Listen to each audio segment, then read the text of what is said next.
এই 6 বছর লাগে একটা ব্রিজ করতে, যদি 6 বছর এইটুকু ব্রিজ করতে লাগে, তো বাংলাদেশে বাকি কালপাট ব্রিজিং এর মানে বয়স কত লাগবে? তো এই ইঞ্জিনিয়ার ও এটার মনে টাকা পয়সা খাইতেছে, কারণ এই ব্রিজের মা বাপ হলো ইঞ্জিনিয়ার। এই যে রিজন সাহেব যেটা, এরে ধরতে হবে। এই ব্রিজ যদি দ্রুত সম্পন্ন না হয়, ওরে এটা পেদানি না মারলে এই ব্রিজ ঠিক হবো না ভাই।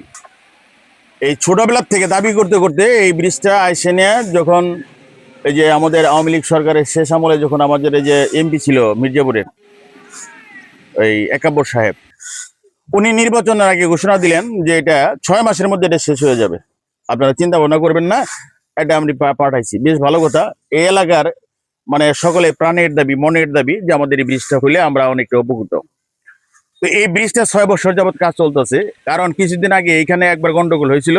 2 নাম্বারই এই সিমেন্ট খোয়া দেখলে শুরু করছিল পাবলিক, এটা যখন দরপা করা শুরু করে তখন সে এটা আবার এটা মিট করে। তো এই ইঞ্জিনিয়ার ও এটার মনে টাকা পয়সা খাইতেছে, কারণ এই ব্রিজের মা বাপ হলো ইঞ্জিনিয়ার। ওই যে থানা ইঞ্জিনিয়ার যে, ওরে এটা পেদানি না মারলে এই ব্রিজ ঠিক হবো না ভাই। ও সকালে দেয় একজনের কন্ট্যাক্ট, বিকালে দেয় আরেকজনের কন্ট্যাক্ট, দুপুরে দেয় আরেকজনের কন্ট্যাক্ট।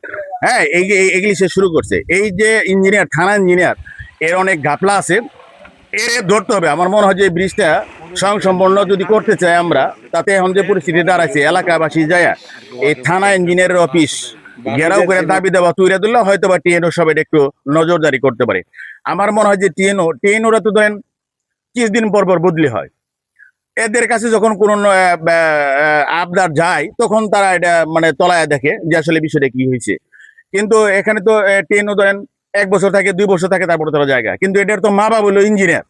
এই যে রিজন সাহেব যেটা, এরে ধরতে হবে। এই ব্রিজ যদি দ্রুত সম্পন্ন না হয়, এই 6 বছর লাগে একটা ব্রিজ করতে, যদি 6 বছর এইটুকু ব্রিজ করতে লাগে, তো বাংলাদেশে বাকি কালপাট ব্রিজিং এর মানে বয়স কত লাগবে?